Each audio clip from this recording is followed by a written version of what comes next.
Next we have E. Sherman Heyman. Hi, how are you? Christy, good job at putting this together at the last minute after your other gallery was eradicated. Way to go. Thank you so much. People call me Myrrh, but I have this long involved name, E. Sherman Heyman, going back to the early 80s when women artists weren't accorded a lot of interest.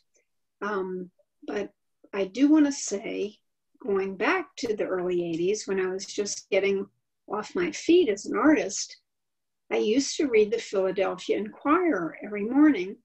And at a certain point, it suddenly hit me that there would be stories, little tiny stories, maybe an inch big on the back pages that said things like 4-year-old child killed in playground, or some 14-year-old boy waiting for a bus shot for sunglasses.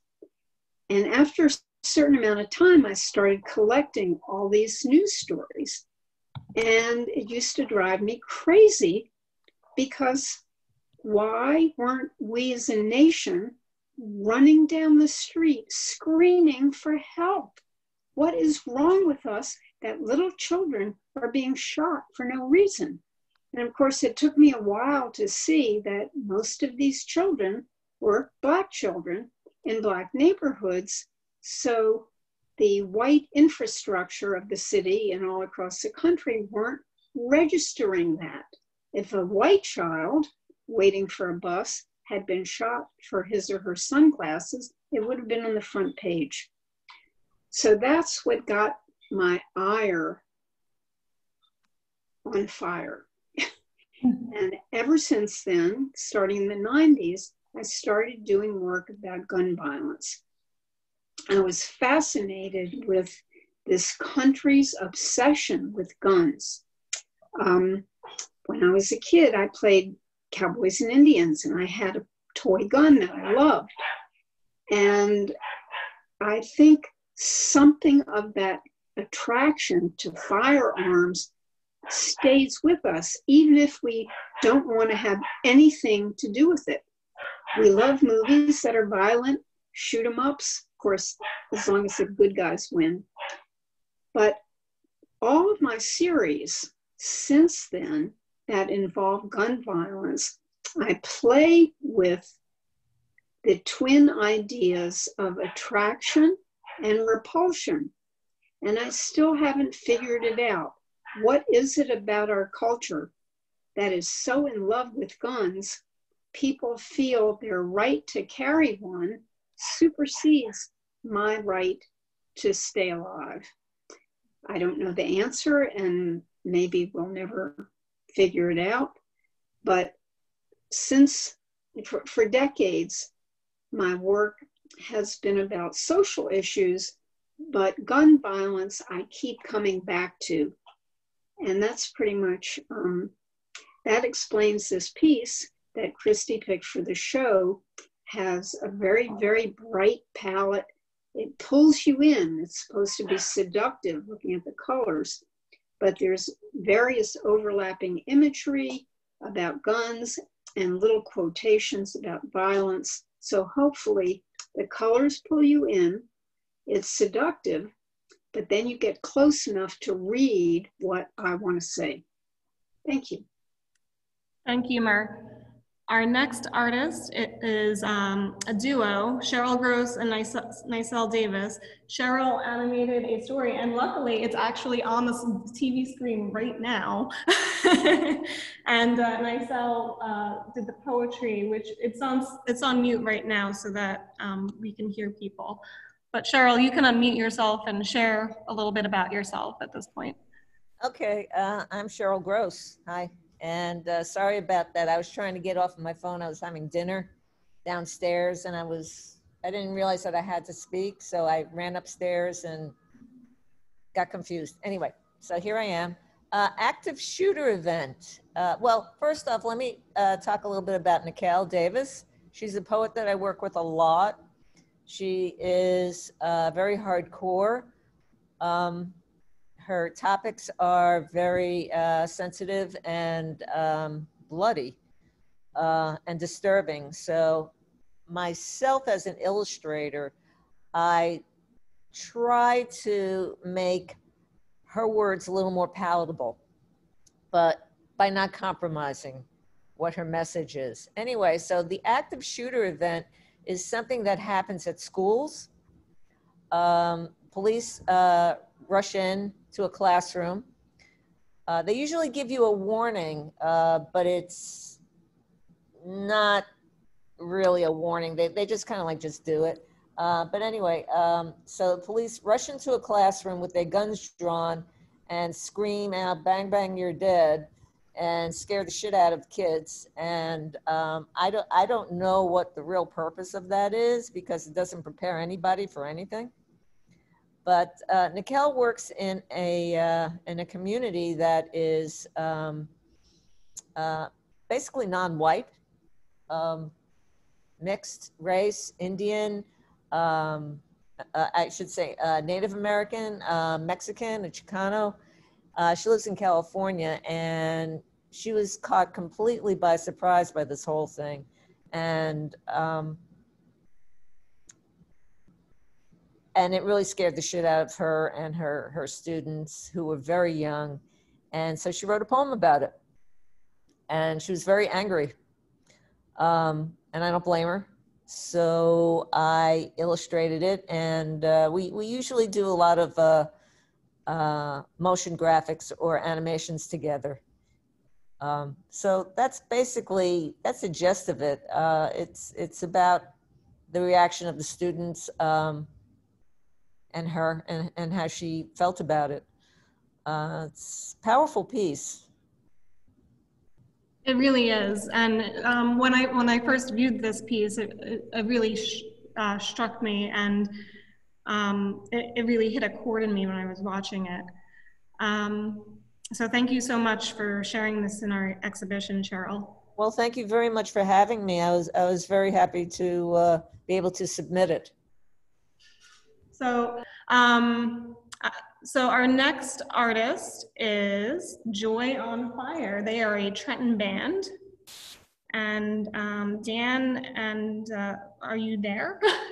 I am. Hi, Christy. Hi, Dan. And thank you so much for including us and for all your hard work. It's not just COVID-19 that you're fighting against, but also having to, get another space. So I think we're all very grateful that you've put in so much hard work. And on behalf of the band and the video artists, we're very honored to be part of tonight's opening and the show. Ours is a music video, and our band members are mostly in New Jersey, but we're centered in Trenton. It's John Paul Carrillo, guitar and bass, Anna Metters, saxophones and vocals. Excuse me, Chris Olson, drums, percussion, and then our video artists, who are right now in Prague, who made the video. They attended one of our shows in Baltimore last year and asked if we could collaborate on a music video, and this is what happened. This is Gabriela Bulashova and Mark Isaac, who are the artists in Prague. The song is called Uh-huh, and it was written from the standpoint of outrage at gun violence. It's now playing behind Christy there. And this comes, as the person who does the lyrics and the lead vocals, this comes from a very personal place for me, from a time in college when my best friend and his girlfriend were murdered. So it's a very, very personal for me. But then the video artists attached their own narrative to the project. They deal with criminal justice, and also I do a lot of work with climate change. And I think one of the most surprising parts of the video is when we have this sort of body image floating on rippling water. So there's a lot of surprising stuff in the video. There's also like comment on gaming culture, specifically gaming culture that involves shooting. So we're very, very excited about the video, which was also we've just begun submitting it to film festivals, and it was an official selection right out of the gate at the Prisma Rome Independent Film Awards. So we're hoping that we might have some more luck with that as we move forward. There's links to all our websites and so forth at the exhibition. Thanks again for including us. We're very honored to be with all of you here tonight. Thank you, Dan. So our next artist is Gusty Kincaid. Hello, everybody. I'm Gusty Kincaid, and I'm honored to be part of this very important exhibit. I've been working in the fine arts field since 1977, primarily as a photographer, first as a museum staffer, and later as a freelancer. In reaction to the massacre of Sandy Hook Elementary in 2012, I was motivated to try my hand at making a body of works of art that articulate America's gun culture. Over the ensuing years, many ideas and images relating to this series arose in dreams. I then sketched them, analyzed them for impact and practicality, and discarded most.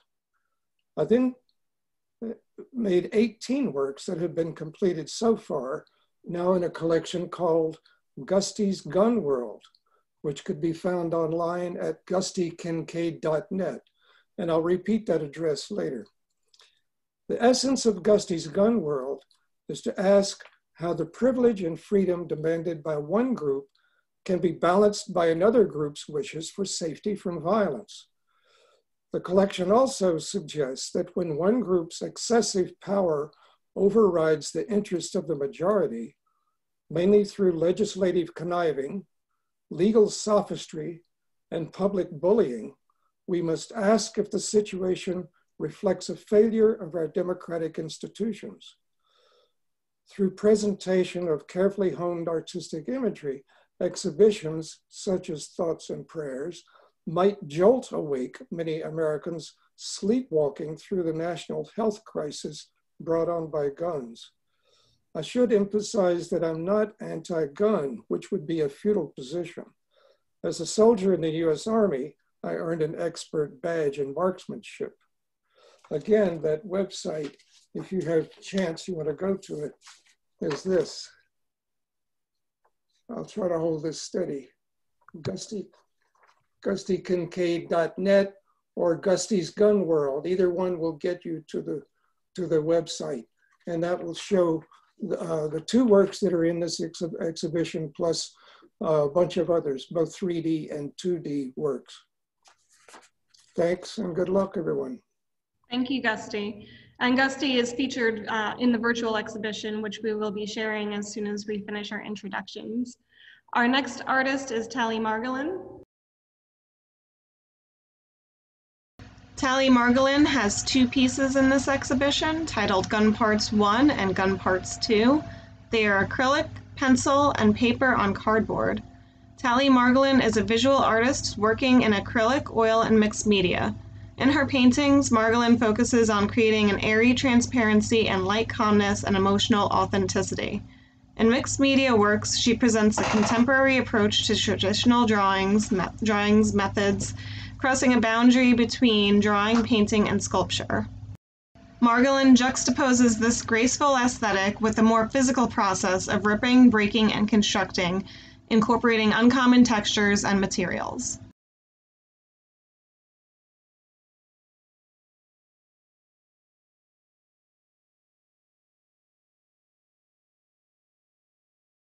Our next artist is Brian McCormick. Oh,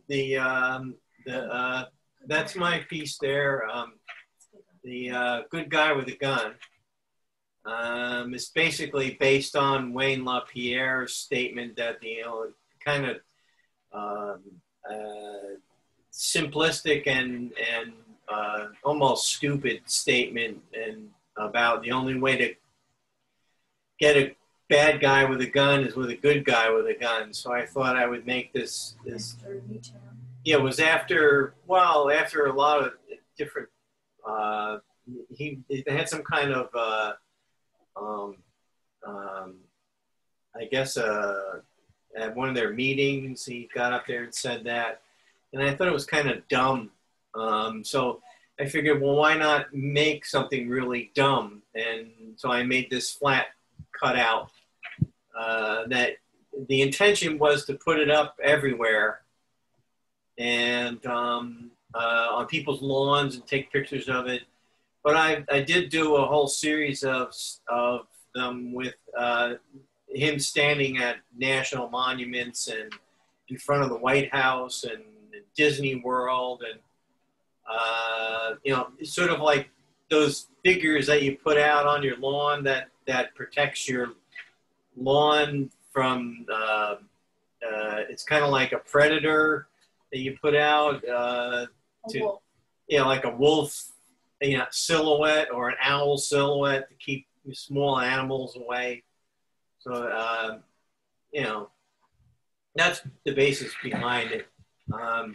It was part of an exhibit that Joan and I were trying to do, but this was, I figured I'd enter this in the show. And thank you, Christy, and your associate there for getting this show together. Yeah. And then your last minute,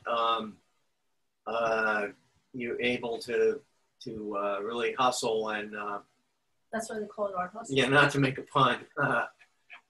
So I'm going to turn my mic back on now. I think I've talked enough. Okay, thank you, Brian.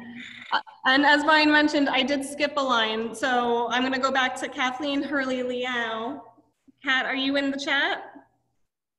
And Kat's piece is right over there, Donna, the one with the target on the right. Yes. Can you hear me? Yes. All right, it took me a minute to turn my mic back on too. Hi, everybody. Well, first, this is just off the cuff. I've noticed the different years that these pieces have been made, like 2016 as mine was, and even before.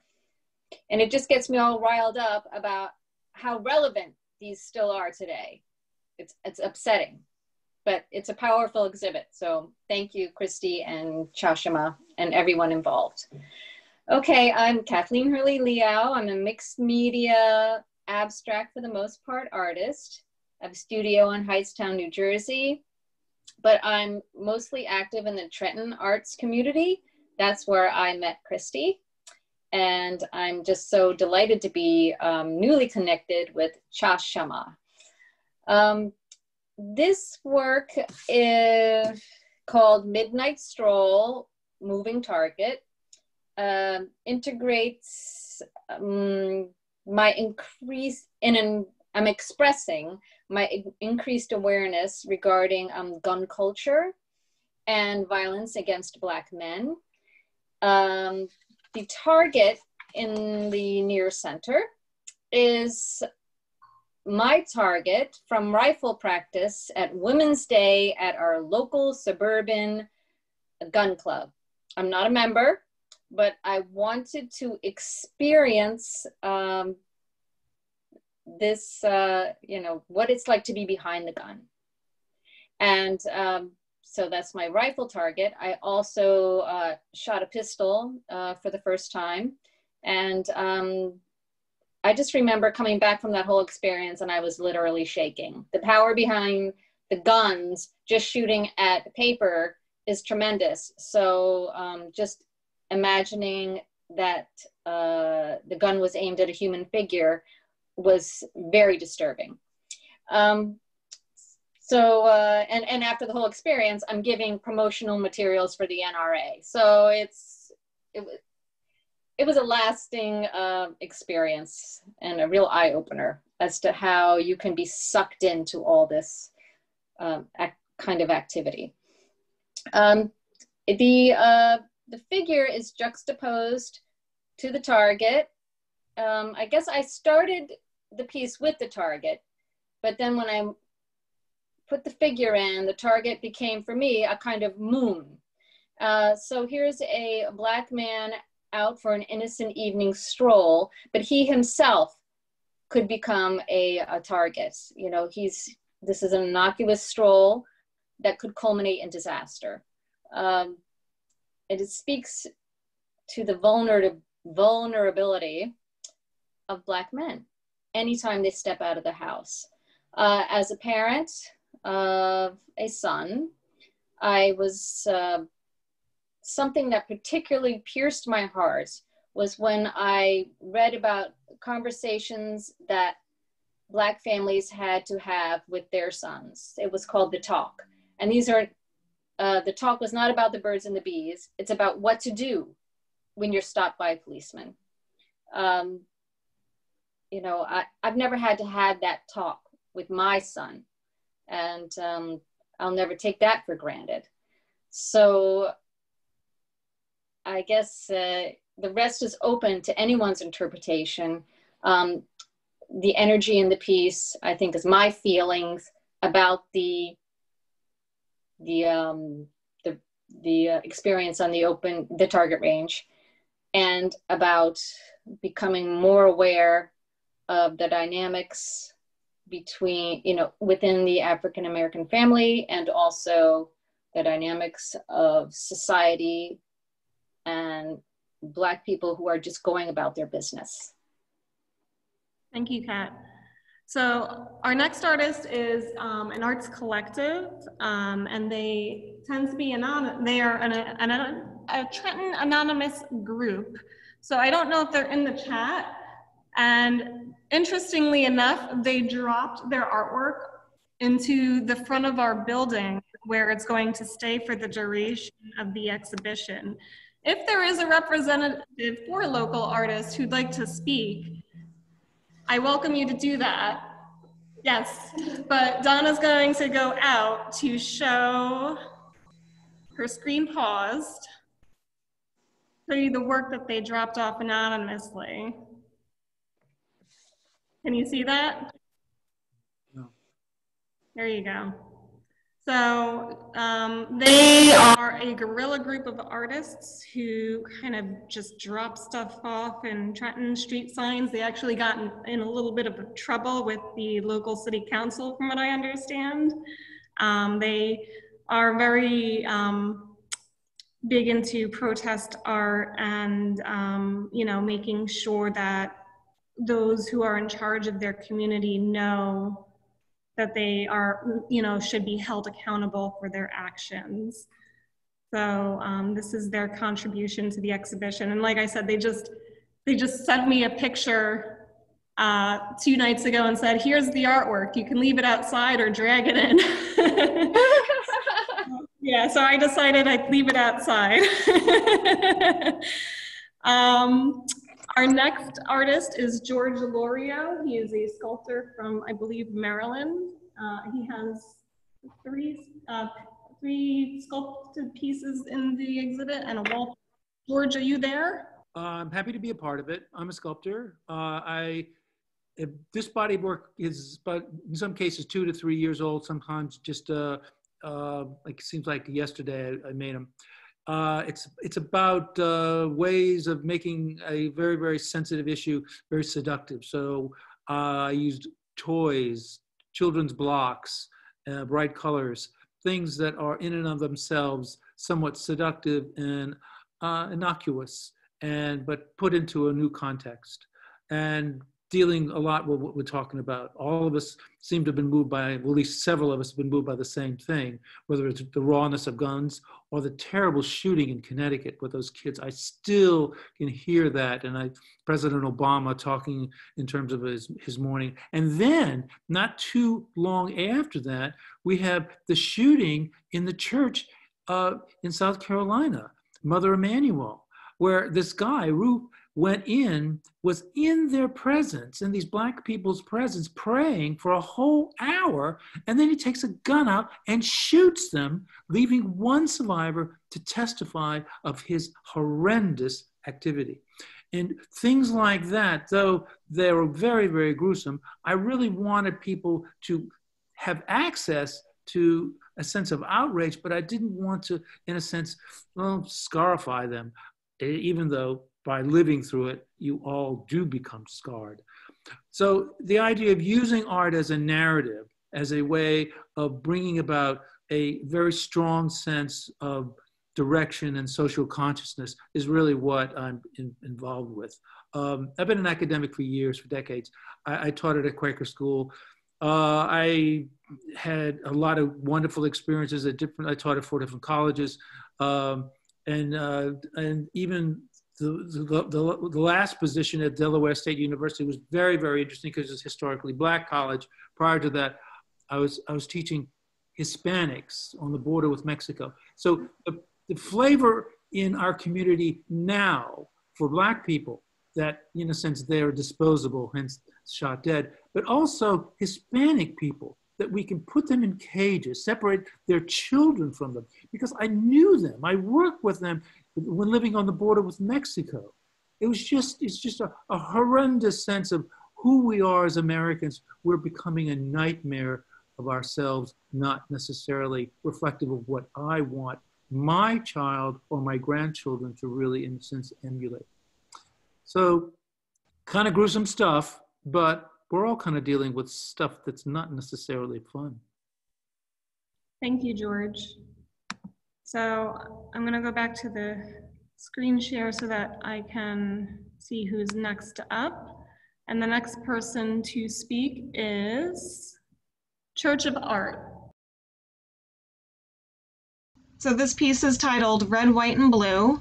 It's original research with acrylic on painted paper and Tyvek.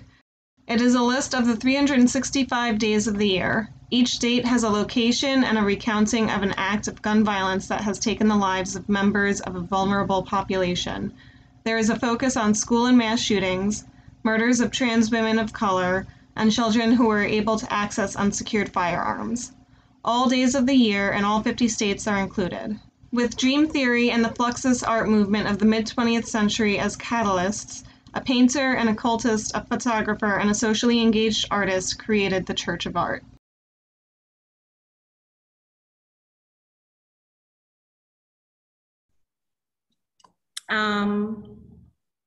So our next artist is Stacy Pritchard. And Don is running across the gallery for Stacy. Thank you for the sprint there. Can everybody hear me? Yes. Okay. This one is maths, and then the other one is bullet construction. I'm a multimedia artist, sculptor, painter, for many years, and for about the last 10 or 11 years, I've been concentrating on violence. And then last August, the end of July, I finished and started making specifically this object of violence out of cast molds in porcelain. So all of these bullets were cast from 3 different bullets into molds and then recast, kind of mimicking kind of this kind of mass production level that we have for weapons and our appetite for weapons, especially as Americans. This series in particular, around the time that I started producing this particular object, some shootings started happening. It was specifically last August that I started arranging these into different photographic compositions as I was processing the ceramics. And then once the ceramics were fired into these wall pieces. And to me, they really spoke about just how deep the patterns of violence and the patterns of using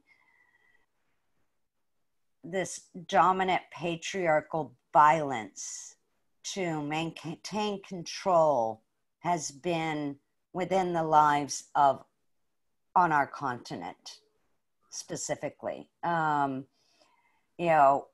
Before, a lot of my work has been about violence that has been worldwide, that has been involved with anti-war statements and things of that nature. But the bullet, when I started working with this form, it came clear to me that this was specifically about an American problem. And something kind of as kind of, I think, bullet construction pulls closest to is such an ingrained pattern underneath it that it's hard for us to see it. It's just there. And it almost has its own energy and mechanisms to it, even if we don't think we're contributing to it. So that's where the exploration from these works have come. And it's an ongoing series that I'm still exploring. Thank you, Stacy. So our next artist is Margaret Rolecki. I met Margaret at the 14C Art Fair. It was through Margaret that I met with Unload. So I would like to thank her for that. Margaret has provided us with 3 different pieces for this exhibition, including a site-specific piece titled Once Fired, made with shotgun shells and wire, and 2 monoprints titled Mickey Scorekeeper 2 and Green Guns. They are monoprints with collage. Rolecki is committed to gun control and donates a percentage of all sold work to this cause. She is mainly a sculptor, and recent pieces have been created out of spent shotgun shells, which help to start a dialogue on the subject.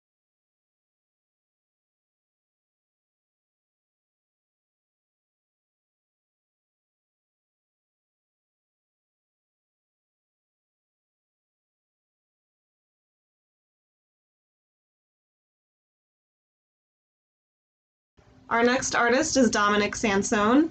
Dominic is a native of Chicago, Illinois, and holds a Bachelor of Fine Arts from the University of Illinois, Urbana-Champaign, and a Master of Fine Arts from the Herron School of Art and Design in Indianapolis. Dominic has 2 pieces in this exhibition. One is in our physical space, and one is only featured on our virtual space. Featured at the physical location at Shishama is Bad Hombres, which is made out of cast aluminum. Featured in the virtual exhibition space is Brand New God. It is a cast urethane plastic figures of bodies, life-sized, bowing down to the replica of an AK-47. There are 60 figures that supplicate themselves before a golden assault rifle.